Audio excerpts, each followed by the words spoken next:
భవనము, ఇంటి స్థలము రెండు వేరు వేరు అంశాలు.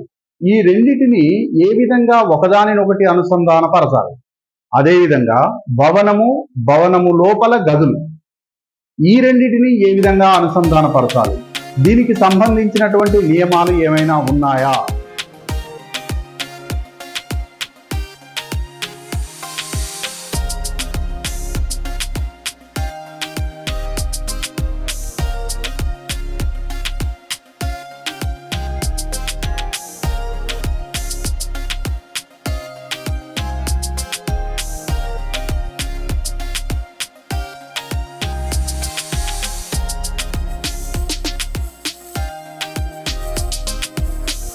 ఇంటి నిర్మాణంలో వాస్తుకు అత్యంత ప్రాధాన్యత ఉన్నటువంటి అంశంగా అందరము అంగీకరిస్తాం.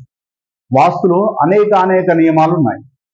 అందులో అత్యంత ప్రధానమైనదిగా చెప్పబడుతున్న ఒకానొక విషయం గురించి ఇప్పుడు మనం చూద్దాం. భవనము, ఇంటి స్థలము రెండు వేరు వేరు అంశాలు.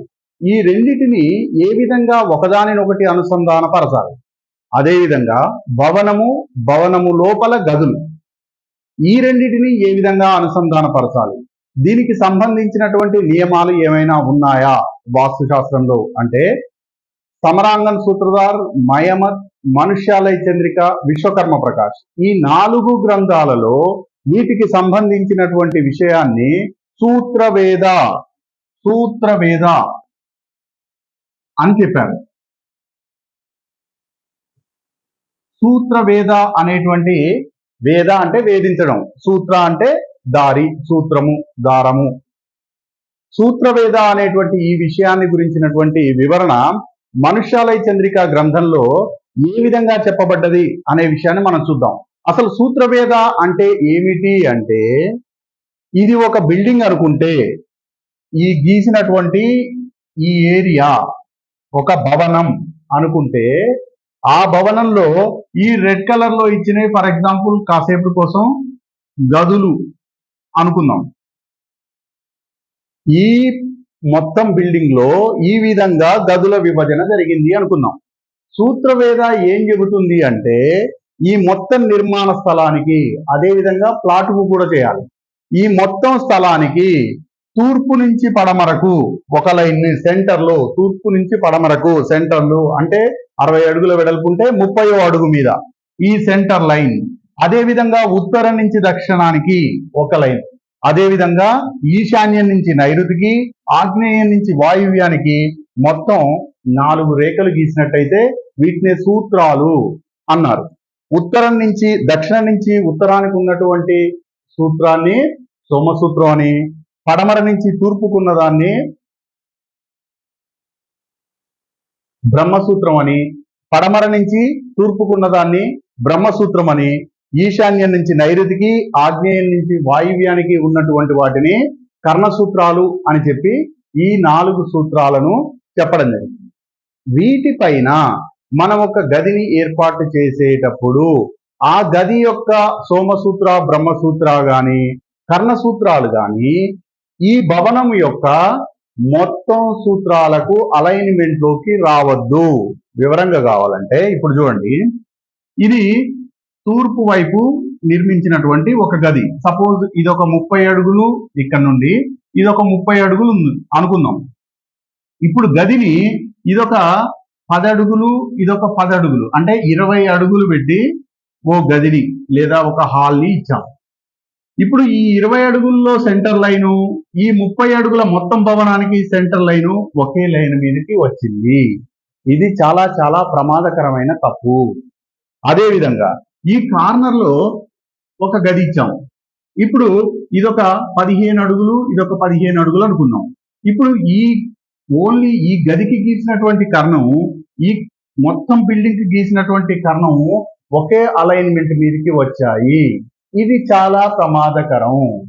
ఎట్టి పరిస్థితుల్లో ఒక గదికి గీసినటువంటి కర్ణం గాని, ఒక గదికి గీసినటువంటి సోమసూత్రం గాని మొత్తం భవనంతో కర్ణాలతో గాని సోమ బ్రహ్మసూత్రాలతో గాని అలైన్మెంట్ లోకి రావద్దు. ఇది చాలా ఇంపార్టెంట్ అయిన విషయం. ఫస్ట్ నెక్స్ట్ వన్ ఏంటంటే, ఇప్పుడు ఈ మొత్తం భవనాన్ని మనం ఓ పెద్ద ప్లాట్ లో కడుతున్నాం. ఏదైతే బిల్డింగ్ లోపల చెప్పుకున్నామో అదే విధంగా భవనము ప్లాటుకు కూడా ఉండాలి. అది ఏ విధంగా అంటే చూడండి, ఇప్పుడు ఇది ఒక ప్లాట్, ఈ రెడ్ కలర్ లో ఉన్నది ప్లాట్, ఈ లోపల గ్రీన్ కలర్ లో ఉన్నది ఇది బిల్డింగ్. ఇప్పుడు ప్లాట్ గీసిన రెడ్ సోమసూత్ర బ్రహ్మసూత్ర లైన్లు ఇప్పుడు ఈ బిల్డింగ్ కి గీసిన బ్లూ కలర్ గ్రీన్ కలర్ లో గీసినటువంటి దీని మీదకి వచ్చేసింది. కాబట్టి ఇలాంటివి చెయ్యకూడదు. అది ఎప్పుడు జరుగుద్ది? ఇటు ఇటు ఈక్వల్ డిస్టెన్స్ వదిలినప్పుడు, తూర్పు పడమరలో కానీ ఉత్తర దక్షిణలో కానీ సమాన డిస్టెన్స్ వదిలినప్పుడు, సమాన దూరాలు వదిలినప్పుడు ఈ రెండు ఒకదానిపైకి వస్తాయి. అందువలన బిల్డింగ్ కట్టేటప్పుడు ఒకవైపు ఎక్కువ గ్యాప్ వదిలి ఒకవైపు తక్కువ గ్యాప్ వదలం అనేది అదొక థంబ్ రూల్ లాగా ఎందుకు చెబుతారంటే ఇది కారణం. ఈ రెండు లైన్స్ సోమసూత్రాలు, ప్లాట్ యొక్క సోమసూత్ర, బిల్డింగ్ యొక్క సోమసూత్ర అలైన్మెంట్ లోకి రావద్దు. ప్లాట్ యొక్క బ్రహ్మసూత్ర, బిల్డింగ్ యొక్క బ్రహ్మసూత్ర అలైన్మెంట్ లోకి రావద్దు. అదే విధంగా ఫర్ ఎగ్జాంపుల్ మనం ఒక ప్లాట్ తీసుకుని దాని మధ్యలో ఇట్లా కట్టినప్పుడు ప్లాట్ కు డయాగ్నల్స్, బిల్డింగ్ డయాగ్నల్స్ కూడా ఎట్టి పరిస్థితుల్లో ఒకటి కావద్దు. దాని అర్థం ఏంటంటే ప్లాట్ యొక్క సెంటర్ పాయింట్, బిల్డింగ్ యొక్క సెంటర్ పాయింట్ ఒకదాని మీదకి ఒకటి రావద్దు. ఒకవేళ అలా వచ్చే విధంగా ఉన్నాయి అంటే ఆ ఇల్లు అత్యంత ప్రమాదకరమైనది. దీనికి సంబంధించినటువంటి వివరణ ఎక్కడుందో ఒకసారి చూద్దాం.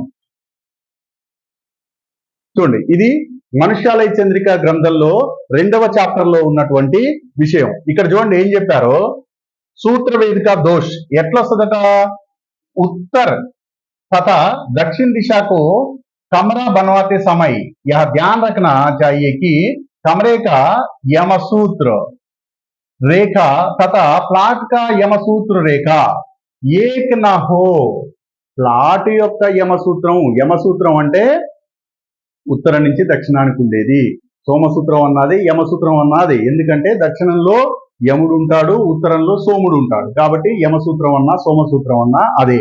సో ప్లాట్ యొక్క సోమసూత్రం, బిల్డింగ్ యొక్క సోమసూత్రం లేదా ఒక గది యొక్క సోమసూత్రం అలైన్ కాకూడదు. నెక్స్ట్ చూడండి, यह ध्यान रखने है कि कमरे का कर्ण तथा प्लाट का कर्ण डायगोनल एक ना हो या कमरे का कर्ण प्लाट के कर्ण पर ना आता है. ఏం చెప్పిండు? ప్లాట్ యొక్క కర్ణము, బిల్డింగ్ యొక్క కర్ణము, మొత్తం ఇంటి యొక్క కర్ణము ఒకదాని పైన ఒకటి అలైన్మెంట్ లోకి రావద్దు. నెక్స్ట్ చూడండి ఏం చెప్పిండు? ఇసే హమ్ కమరే కా ఆకార్ వర్గాకార్ న లేకర్. ఏం చెప్పిండు? కాబట్టి గది యొక్క పొడవు వెడల్పులు వర్గాకారం అంటే చతురస్రాకారంలో ఉండకూడదు. వర్గాకారంలో ఉండకూడదు అని ఇక్కడ చెప్పిందంటే ఏ గది కూడా చతురస్రాకారంలో తీసుకోకూడదని కాదు. ఇక్కడ మీనింగ్ అర్థం చేసుకోవాలి. కర్ణాలు ఒకదానిపైకి ఒకటి రావద్దు. ఎప్పుడైతే ప్లాట్ చతురస్రాకారంలో ఉందో అప్పుడు గదిని చతురస్రాకారంలో తీసుకున్నప్పుడు ఖచ్చితంగా డయాగ్నల్స్ ఒకదానిపైకి వస్తాయి. అదే ఒకటి రెక్టాంగిల్ ఒకటి స్క్వేర్ ఉన్నప్పుడు ఎట్టి పరిస్థితిలో ఒకదానిపైకి ఒకటి రాదు. అదే విషయాన్ని చెప్తున్నాడు. ఆయతాకారంలో तो उसका कर्ण प्लाट के कर्ण से अलग होगा. అదే చెప్పింది.